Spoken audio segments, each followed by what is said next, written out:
오늘 우리가 은혜 나눌 말씀의 제목은 율법의 말씀을 듣고, 성경은 느헤미야 8장 5절에서 9절 말씀입니다. 오늘 그 성경 본문의 배경은 이스라엘이 그 바벨론과 이제 전쟁을 하면서 그 성벽이 다 이제 파괴가 되었어요. 근데 이제 바벨론 포로로 가 있던 느헤미야가 그 이스라엘의 그 상황을 듣고 울면서 이제 기도도 하고 그랬는데, 어느 날 갑자기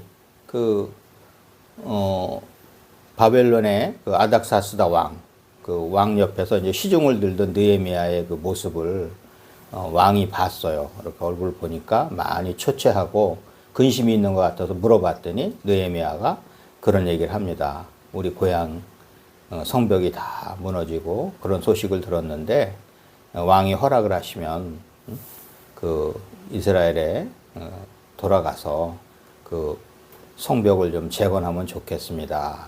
이런 얘기를 하는데, 참 말도 안 되는죠. 지금 보면 점령했던 점령국의 왕한테 자기 망한 나라 가서 성벽을 재건한다. 그런데 하나님께서 함께 하셔서 그 마음의 문을, 그 왕의 마음의 문을 열어주셔서 느헤미야가 본국에 돌아와서 이제 기한을 정하죠. 너 언제 돌아올 거냐 그랬더니 언제까지 돌아오겠습니다. 이렇게 약속을 하고 이제 성벽을 재건하러 와요. 그런데 그냥 오는 게 아니고 뭐 군사도 붙여주고 뭐 필요한 물자도 붙여주고 이걸 다 이제 부탁을 한 거예요. 근데 그 왕이 다 들어줘요. 그걸 다 들어줘서 와서 이제 성벽을 재건을 하고, 그 다음에 이제 오늘 말씀입니다.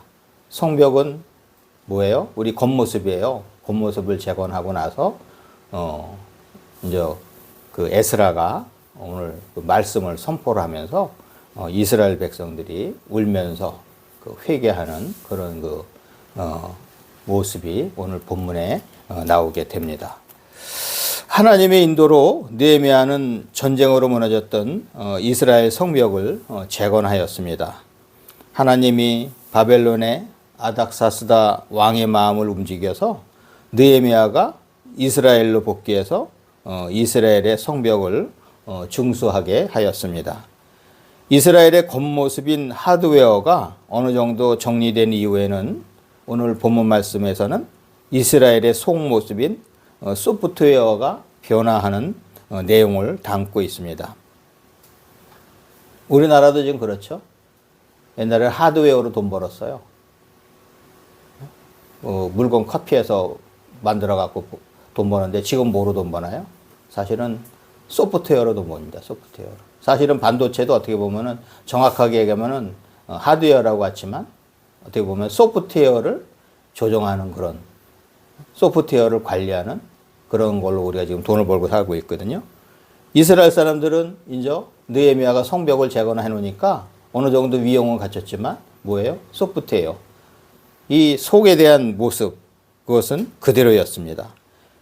그래서 느헤미야가요 하드웨어 정비를 담당하였다고 하면 제사장 겸 학사인 에스라는요 이스라엘의 소프트웨어 정비를 담당하였습니다. 이 소프트웨어는 뭔가요? 바로 영적 재건이었습니다. 에스라는 이스라엘의 영적 부흥을 위해 준비된 사람이었습니다. 이스라엘은 바벨론에게 점령당하기 전부터 영적으로 바로 서 있지 못했고, 이로 인해서 나라가 바벨론에 망하게 되었던 것입니다. 이스라엘이 그냥 이루어진 게 아니에요. 이스라엘이, 우리가 사고가 나면 그렇잖아요. 우리 하임리 법칙에 큰 사고가 날 때는 300대 29대 1 법칙이 있잖아요.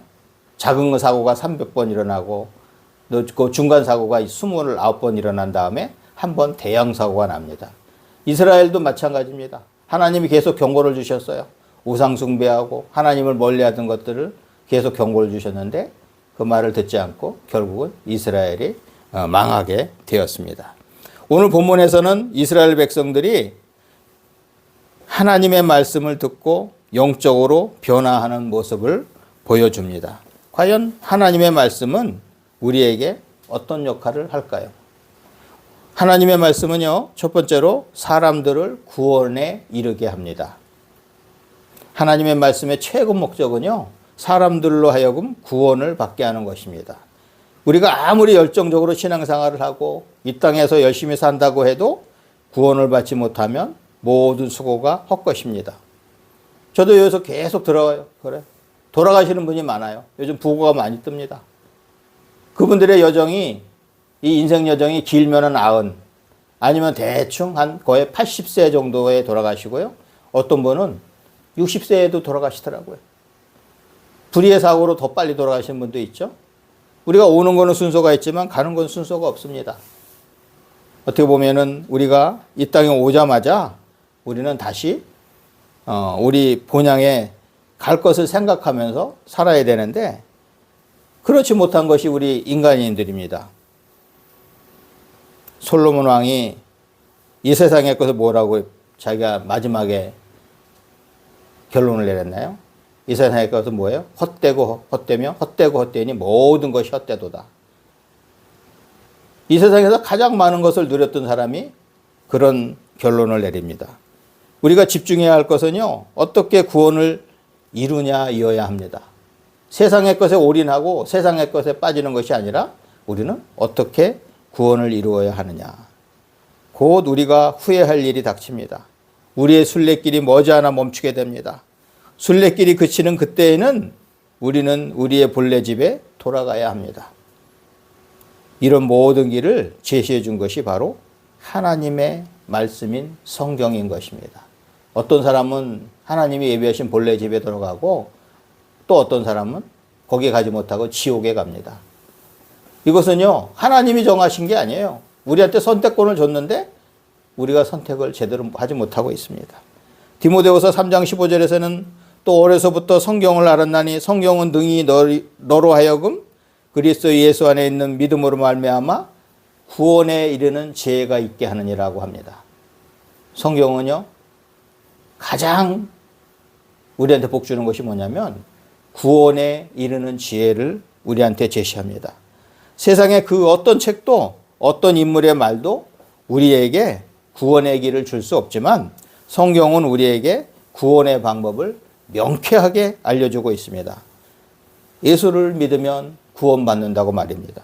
사도행전 16장 31절에서는 주 예수를 믿으라. 그리하면 너와 네 집이 구원을 받으리라고 합니다. 너무나 간단하잖아요. 우리가 예수 믿으면 구원을 받는다고. 그리고 하나님의 말씀은요, 둘째로 사람들을 변화시킵니다. 오늘 그 본문 9절 말씀에 보면요, 백성이 율법의 말씀을 듣고 다 우는지라 총독 느헤미야와 제사장 겸 학사 에스라와 백성을 가르치는 레위 사람들이 모든 백성에게 이르기를 오늘은 너희 하나님 여호와의 성일이니 슬퍼하지 말며 울지 말라 하고. 하나님의 말씀은요, 사람들을 변화시킵니다. 오늘 본문 9절에서는 이스라엘 백성이 하나님의 말씀을 잊고 지내다가 에스라가 읽어주는 하나님의 말씀을 듣고서는 모두 다 울었다고 합니다. 얼마나 감동을 받았으면 모두 다 울었다고 해요? 그들의 마음에 변화가 오게 된 것입니다. 울음은요, 사람들을 빨리 변하게 합니다.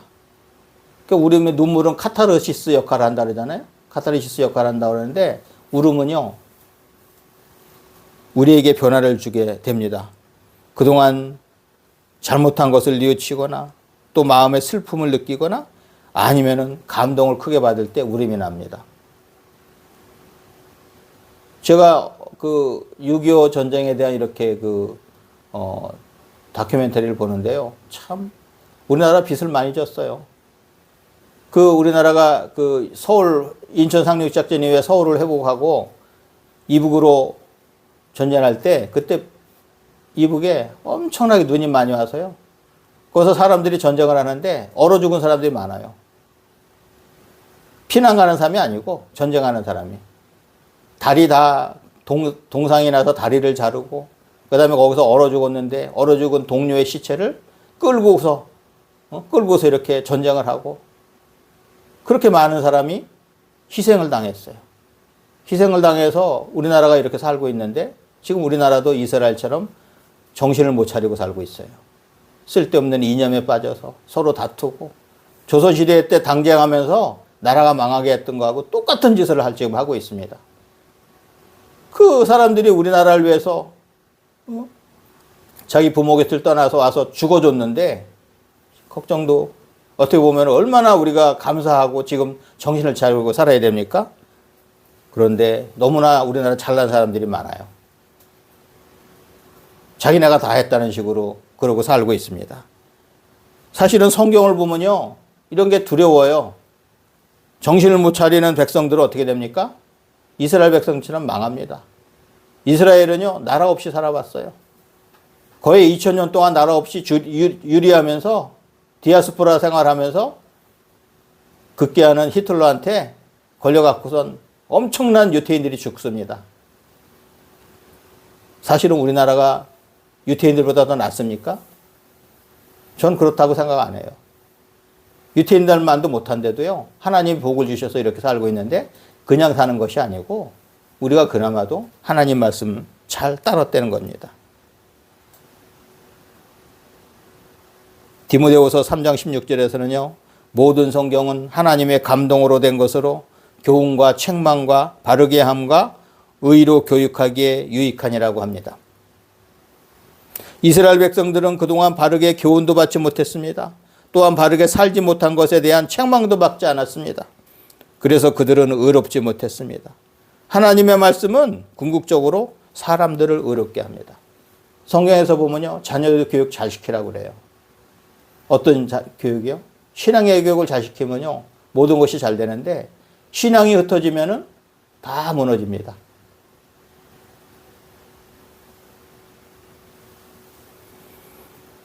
성경은요. 신구약 66권, 그 다음에 1189장, 31,172절로 구성이 되어 있는데 세계 최고의 베스트셀러입니다.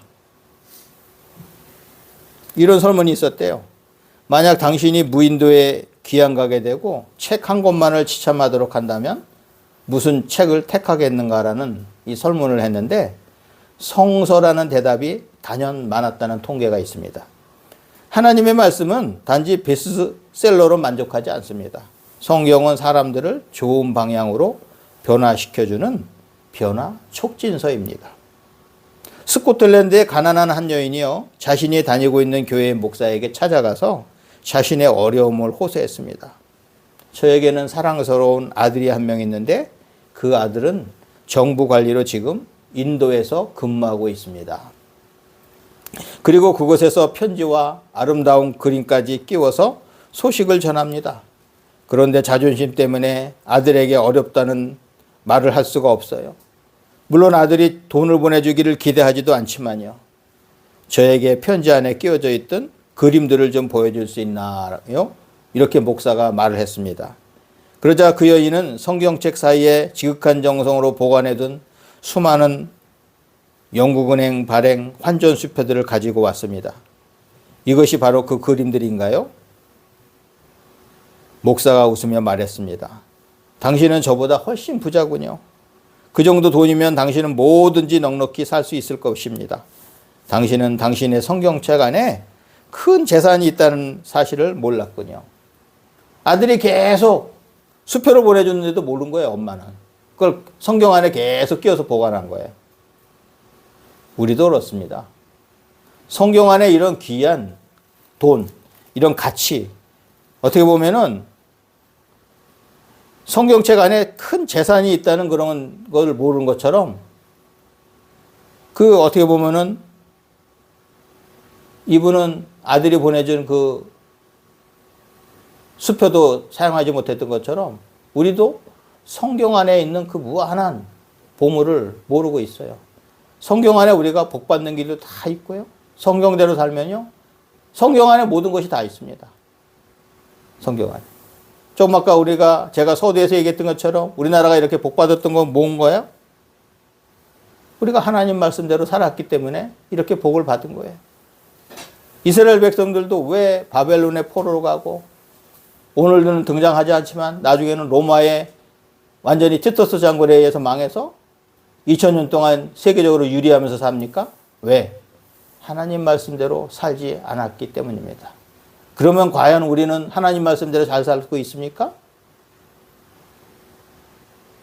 다는 아니죠. 일부만 하나님 말씀대로 잘 살고 있어요. 일부만. 그래서 일부 그 기도하고 열심히 하나님 말씀대로 살아가는 사람들 때문에 우리나라가 이렇게 살고 있는데 지금 정신 못 차린 사람들은 쓸데없는 이념, 자기 욕심, 자기의 명예 이런 걸로 인해서 나라를 망쳐놓고 있습니다. 이 사람들은요. 나라만 망치는 게 아니고 자기 집안도 망하게 하고 그 주위 사람들 다 망하게 합니다. 정신병까지 들게 합니다. 성경 안에는 수표보다도 더 귀한 것들이 가득 차 있습니다. 우리의 희망은 뭡니까? 성경입니다. 하나님의 말씀이에요. 하나님 말씀대로 살아가는 개인, 가족, 그 사회, 그 민족은요, 복을 받게 되어 있습니다. 세 번째로, 하나님의 말씀은 민족을 뛰어나게 합니다. 축복장이라고 하는 신명기 28장 1절에서는요, 네가 내 하나님 여호와의 말씀을 삼가다 듣고 내가 오늘 네게 명령하는 그의 모든 명령을 지켜 행하면 네 하나님 여호와께서 너를 세계 모든 민족 위에 뛰어나게 하실 것이라.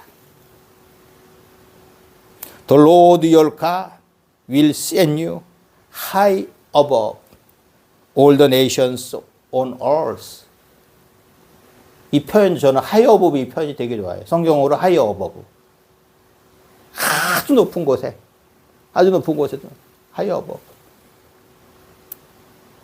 하나님 말씀대로 잘 사는 민족은요, 그 어떤 민족들보다도 하나님이 높게 두신다는 겁니다. 히틀러는 전쟁을 하면서 자기 민족인 아리아인들이요, 어떤 민족보다도 우수하다고 자부하였습니다.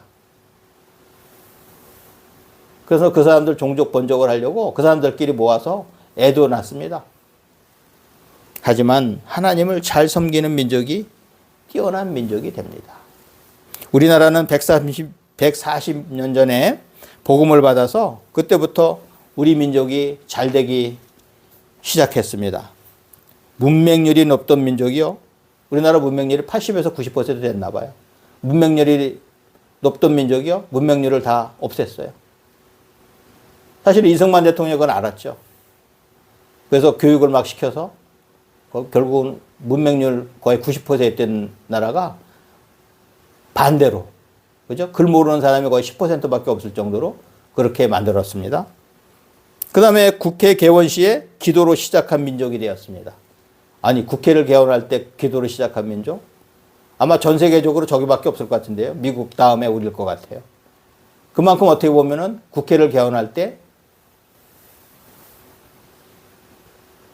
이번에 알다 보니까는 건국전쟁 보다 보니까요. 그 이승만 대통령이요. 우리나라를 개신교 국가로 만들고 싶었던 욕심이 있었더라고요. 근데 그거는 결국 못했지만 처음 개원할 때, 국회 개원할 때 목사님이 기도를 했어요. 그때 국회의원 중에 한 분이 목사님이 계셨는데 그분이 기도하고 시작을 했습니다. 애국가에서는 하나님이 보호하사 우리나라 만세라고 합니다. 지난 정부 때서는 이 애국가를요 바꾸려고 그랬어요. 이 안익태 씨가 친일파라고. 그런데 이런 복을 헐려고 그래요. 이렇게 이념에 앞장서고 파퓰리즘을 앞장서는 사람들은요, 뭐가 복인지 모릅니다. 지금 전 세계적으로 보세요. 베네수엘라나 정신적으로 해외진 나라는요, 엄청난 어려움을 당하고 있어요. 그리고 자기 고국을 버리고 이제 살 땅을 찾아가요. 왜 그렇습니까? 하나님 말씀대로 바로 살지 않아서 그래요. 정신이 파괴가 된 거예요. 공짜 거 자꾸만 주니까 그거 받아서 먹다가 망한 겁니다. 6.25 전쟁 이후에는요, 이북에서 종교의 자유를 찾아 남한으로 이주해 온 사람들의 도움으로 남한의 교회가 더 폭발적으로 성장하면서 우리나라도 엄청난 성장을 보였습니다. 사실 우리나라 복음이 평양으로 들어왔어요. 평양에 이북의 교회가 더 많았어요. 그런데 6.25 전쟁 이후에 신앙의 자유를 찾아서 남으로 옮긴 분들 때문에 남한이 폭발적으로 교회가 성장을 했습니다. 사실은요, 교회 성장 이퀄 뭐예요? 나라 성장입니다. 이것이 다 하나님의 도우신 가운데 이승만 초대 대통령이 우리나라를 자유민주주의를 선택하게 하시고, 사실은 그 당시에요, 국민의 그 조사를 해봤더니 70%가 사회주의를 더 원했대요. 근데 이부 사회주의를 선택했죠. 우리는 자유민주주의를 선택했어요. 자유민주주의 그 당시에 원하는 사람은 10%밖에 안 됐더라고요. 사회주의에다가 공산주의도 10%를 원했어요. 그 다음에 자유민주주의는 10%. 그 나머지는 기타인데, 야, 그러면 사회주의하고 공산주의를 원하는 사람은 우리나라 남한의 80%였는데, 그 중에서도 우리는 자유민주주의를 선택한 거. 이것은 그냥 되지 않습니다. 사실은요, 이승만 대통령은요, 지금 신앙적으로 보면요, 이스라엘의 모세와 요셉과 같은 사람이었습니다. 이스라엘을 구원한 모세, 그죠? 또 그 어려움 중에서도 이스라엘을, 민족을 더 강성하게 했던 게 요셉을 먼저 하나님이 애굽에 보내셔서 그렇게 하셨잖아요. 아니, 사형수였던 이승만을 미국에 교육을 보내셔서 거기서 그 빠르게 열심히 공부해서 박사학위를 받고, 이제 이분이 박사학위를 받으니까 주위 사람들이 무시를 못해요. 똑똑하고 학자면서 무엇보다도 제일 중요한 거는 신앙에 뛰어났습니다. 모든 것을 신앙의 잣대로 모든 것을 결정을 했어요. 그 당시에 보면 열심히 독립운동도 하고 많은 분들이 노력을 했어요. 그런데 우리나라는요, 어떻게 보면은 장기적으로 보지 않고 단기적으로 했던 게 많아요. 사람들을 뭐 총으로 쏴서 죽인다든가 적을요. 근데 이승만 대통령은요, 상당히 교육을 중시했습니다. 그 다음에 미래를 대비했어요. 결국은요, 많은 분들이 독립하면서 수고는 했지만 결국 우리나라 초대 대통령이 되게 된 거는 이승만 대통령이 됐고, 무엇보다도 우리 하나님이 복을 주셔서 우리나라는 자유민주주의를 선택했던 거예요. 그 많은 독립운동 하던 분들이요, 잘 몰라서 사회주의를 다 찬성했어요. 몇 분밖에 없어요. 자유민주주의를 선택한 사람들. 이승만 대통령이나 뭐 김규식 씨나 몇 분밖에 없고, 김구 씨 이런 몇 분밖에 없군요. 다 사회주의를 열망한 거예요. 지금 어떻게 됐나요? 사회주의 다 망했잖아요, 지금. 체코, 루마니아, 유고슬라비아 다 망했어요. 지금 유일하게 쿠바까지 망했죠? 쿠바 우리나라하고 이번에 국교 수교했어요. 이북하고 엄청나게 친한 나라인데 우리나라 국교 수교를 하니까 이북이 지금 난리가 났죠. 쿠바의 카스트로도 죽었어요. 다 지금 유일하게 남은 세 나라 있어요. 베트남도 사실은 월맹이 월남을 이겨서요, 공산화가 됐지만요, 거기는 그래도 개방된 나라예요. 개방된 나라. 그런데 아직도 그 공산주의 이념에, 사회주의 이념 때문에 시진핑이나 푸틴이나 북한의 김정은은 하나님의 말씀이 안 보입니다. 교회가 없어요. 러시아는 교회가 있지만 교회들이 또 지금 바른 말도 못해요. 푸틴은 자기 정적을 다 죽이고 있어요. 다 죽이고 있고. 이런 것들을 보면은 우리나라가 하나님의 말씀을 통해서 얼마나 복을 받았는지 모릅니다. 종이 많고, 우리나라 종이 그렇게 많았대요.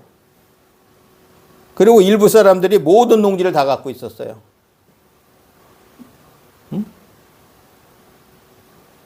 그런 말 많이 듣죠? 그 땅을 밟지 않으면 지나가지 못했다.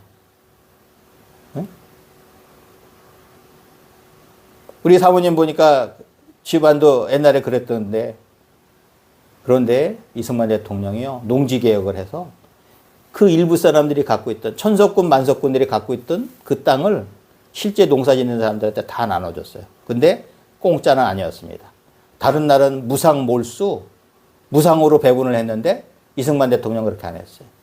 유상으로 몰수를 하고 유상으로 배분을 했어요. 무상 좋지 않습니다. 공짜 이 개념은요, 사람들의 정신을 병들게 해요. 우리나라는 유상 몰수, 유상 배분을 해놓으니까 6.25 전쟁 때 그랬대요. 박헌영 씨가 이북에 넘어가서 서울만 들어가면은 남한에 있는 우리, 있죠?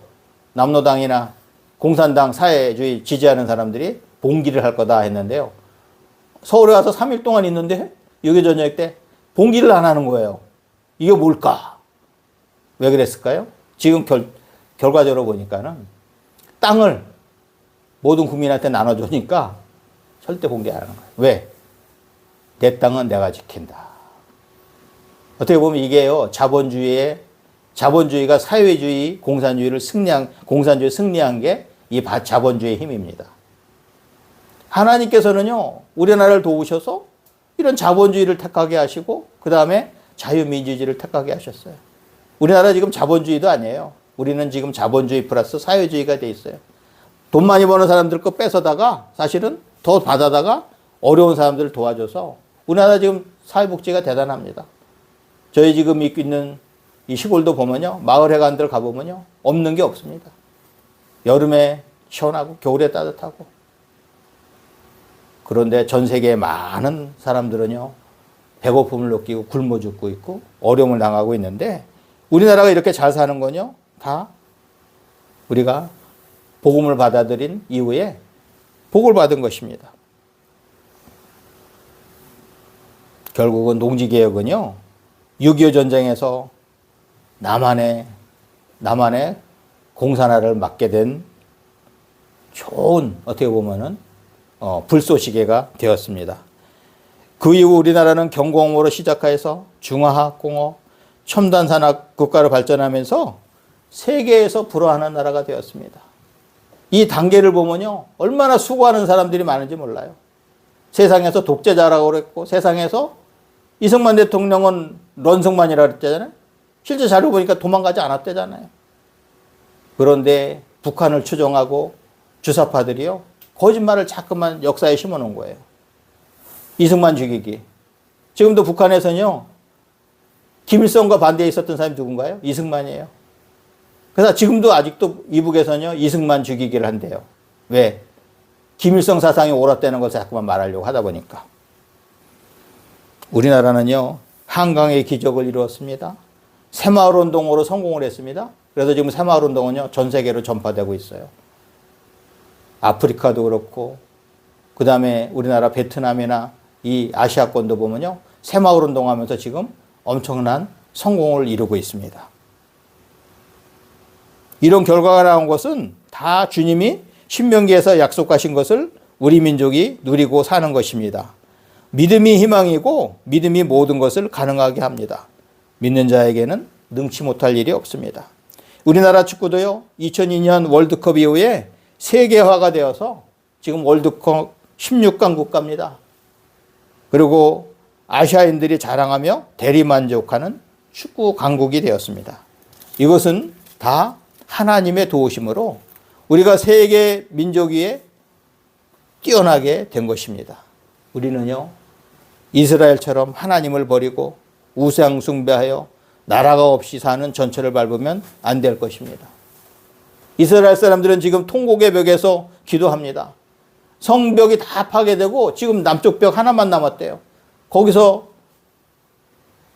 울면서 지금 기도합니다. 다시는 이런 일이 없도록 해주세요. 우리나라도 기도해야 돼요. 다시는 6.25 같은 일이 없도록 기도해야 돼요. 저는 기도합니다. 우리나라에 다시는 전쟁과 재앙이 없도록 기도합니다. 그런데 우리나라 많은 사람들이 지금 정신 못 차리고 있어요. 절대 전쟁이 안 난대요. 절대가 어디 있어요. 이렇게 정신 못 차리면은 전쟁이 또 납니다. 우리나라 6.25 같은 전쟁 한 번 더 나면요, 이제는 다시 일어서기 힘들어요. 뭐니 해도 우리는 하나님의 말씀대로 살아서 하나님이 이렇게 복 주신 이 한민족, 이것을 잘 우리는 지켜가야 합니다. 우리 할렐루야 축구 성교회 가족은 하나님의 말씀을 통해 날마다 새로워지시고 믿음의 새 힘을 얻으시기를 주님의 이름으로 축원합니다.